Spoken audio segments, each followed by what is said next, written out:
কোনো রাজনৈতিক দলের সাথে আমার কথা হয়েছে কিনা, না কোনো রাজনৈতিক দলের সাথে আমার কথা হয়নি। এরকম একটা সামনে দিকে তাকে একটু থামি, সবাই থামি ভাই, থামি একটু থামি, বলতে দেন ম্যাম। আপনি মানে এদিকে তাকে বলেন। সাংবাদিক ভাইয়ের প্রশ্নের পরিপ্রেক্ষিতে উনি জিজ্ঞেস করেছেন কোনো রাজনৈতিক দলের সাথে আমার কথা হয়েছে কিনা, যারা এগুলো করছে বা আমাকে অ্যাপ্রোচ করেছে কিনা। কেউ আমাকে অ্যাপ্রোচ করেনি।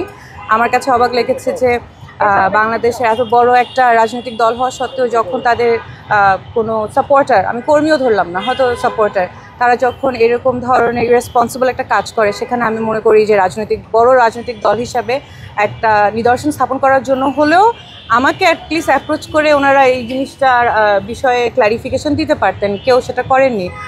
উল্টা আমি দেখেছি যে আমাকে বিভিন্নভাবে ওইটা রিশেয়ার রিপোস্ট করে করে আরও বেশি হ্যারাস করা হচ্ছে, এবং এই যে কন্টিনিউয়াসলি আমাকে হ্যারাস করা হচ্ছে, তার উপরে আমার ফিচার্স ইউজ করে, আমার ছবি দিয়ে এআই ইনডিউস করে, এআইকে ইউজ করে এনেবল করে এরকম বিকৃত ছবি এবং ভালগার ছবি বানানো, এটার এগেনস্টে আমি আজকে আসলে মামলাটা দায়ের করি শাহবাগ থানার সাইবার সুরক্ষা আইনে। তো আমার যেটা কথা হচ্ছে যে এই মামলাটা আপনি জিজ্ঞেস করেছেন যে কেন করেছি বা করলাম, অনেকবার চিন্তা করেছি আদৌ মামলা করব কি করব না, কি করব। আমার আসলে জুলাইয়ের পরবর্তী সময় থেকে এরকম বিভিন্ন সময়ে আমাকে নিয়ে বিভিন্ন ধরনের কন্টেন্ট আপনারা অলরেডি দেখে ফেলেছেন, যেগুলো আপনারাও জানেন, অন্যরাও হয়তো বুঝে যে এগুলো ফেক। অ্যান্ড এটা বোঝা সত্ত্বেও আসলে আমি দেখেছি যে এগুলাকে বারবার জিইয়ে রাখা হয়, এবং আমি আমার প্রশাসনিক জায়গা থেকে বা আমি আমার একাডেমিক জায়গা থেকে কিছু বললে কিছু করলে সেটাকে তো আমি ওন করে বলি, আমি তো বলি যে আচ্ছা ঠিক আছে, এটা this is what is happening. আমি সত্যটা তুলে ধরলেই সেটা আসলে সত্য তো সত্য, এটা কারো এগেন্স্টে যাবে, কারো ফরে যাবে, সেটা তো আমার দেখার বিষয় না, আমি তো কাজে আছি। তো এটাকে ইউজ করে, যেখানে আমার কোনো রাজনৈতিক সংশ্লিষ্টতা নেই, আমি কোনো রাজনৈতিক দলের সাথেও না, আমি একটা সাধারণ শিক্ষক, সেখানে আমাকে সেই 1 বছর ধরে এগুলো কন্টিনিউয়াসলি চলেই যাচ্ছে, এটার কোনো আসলে প্রতিকারও আমি পাচ্ছি না, কোনো শেষও হচ্ছে না।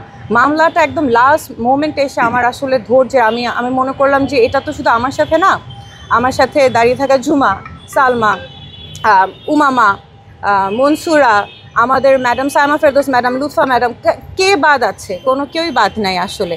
সেক্ষেত্রে হেমা, মানে আমরা দেখলাম যে যখনই মেয়েরা তাদের জায়গা থেকে তাদের কাজে এগিয়ে যেতে চায় বা সত্যের পথে এগিয়ে যেতে, তখনই আসলে তাদেরকে নিচে নামানোর জন্য এভাবে সেক্সুয়াল হ্যারাসমেন্ট, অনলাইন বুলিং, এগুলো চলতেই আছে। তো আমি মামলাটা করেছি, ইটস আ মেসেজ।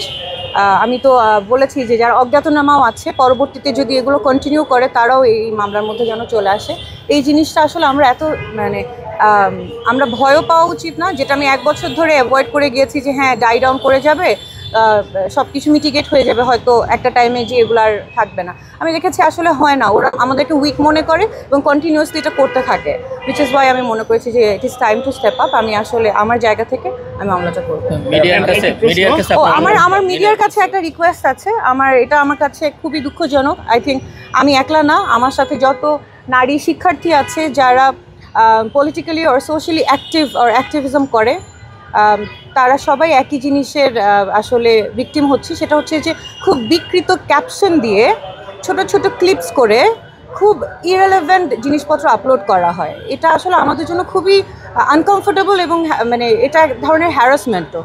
হয়তো এটা ক্লিক বেটগুলোতে অনেক ভিউজ আসে, অনেক এঙ্গেজমেন্ট হয়, কিন্তু আপনাদের ভাবতে হবে যে আপনাদের জার্নালিজমের জায়গা থেকে একটা রেসপন্সিবল জায়গা আপনারা আছেন। হ্যাঁ, আপনারা হয়তো এটা ক্লিক বেট হলে আপনাদের জন্য সুবিধা, কিন্তু দিন শেষে এটা করে কিন্তু আপনি আরেকজন মানুষকে অনেক আনকমফোর্টেবল ফিল করাচ্ছেন, এবং একটা কি বলবো রেসপন্সিবল জায়গা থেকে এটা আসলে আপনার মানে জার্নালিস্ট ভাই এবং বোনদের থেকে এক্সপেক্টেড না। এটা দ্বারা আমরা সবাই খুবই দিন দিন আসলে আরও বেড়েই চলছে এমন ক্যাপশন, যে ক্যাপশনের আসলে কোনো মিনিং নাই, এমন ক্লিপস যেটা কোনো কন্টেন্ট নাই, হেঁটে যাচ্ছি, কথা বলছি, হাসছি, এগুলো তো কোনো ক্যাপশন হতে পারে না, বা এগুলো তো কোনো নিউজ কন্টেন্ট হতে পারে না। তো আপনারা যারা, আমি বলবো যে যারা জার্নালিজম কমিউনিটিতে আছেন, যারা রেসপন্সিবল, তারা প্লিজ এই জিনিসটা একটু চেক অ্যান্ড ব্যালেন্সের মধ্যে আনেন, কারণ আপনাদের উপরে আমাদের অনেক ভরসা। আপনারা সত্যটা সবার সামনে আনবেন। সেখানে যদি এরকম কন্টেন্টগুলো আসে যেগুলোর আসলে মেটেরিয়াল নাই, ক্রেডিবিলিটি নাই, it doesn't give a good message, উল্টা হ্যারাসমেন্ট হয়ে যায়, তাহলে তো আসলে দুঃখজনক। So this is my request.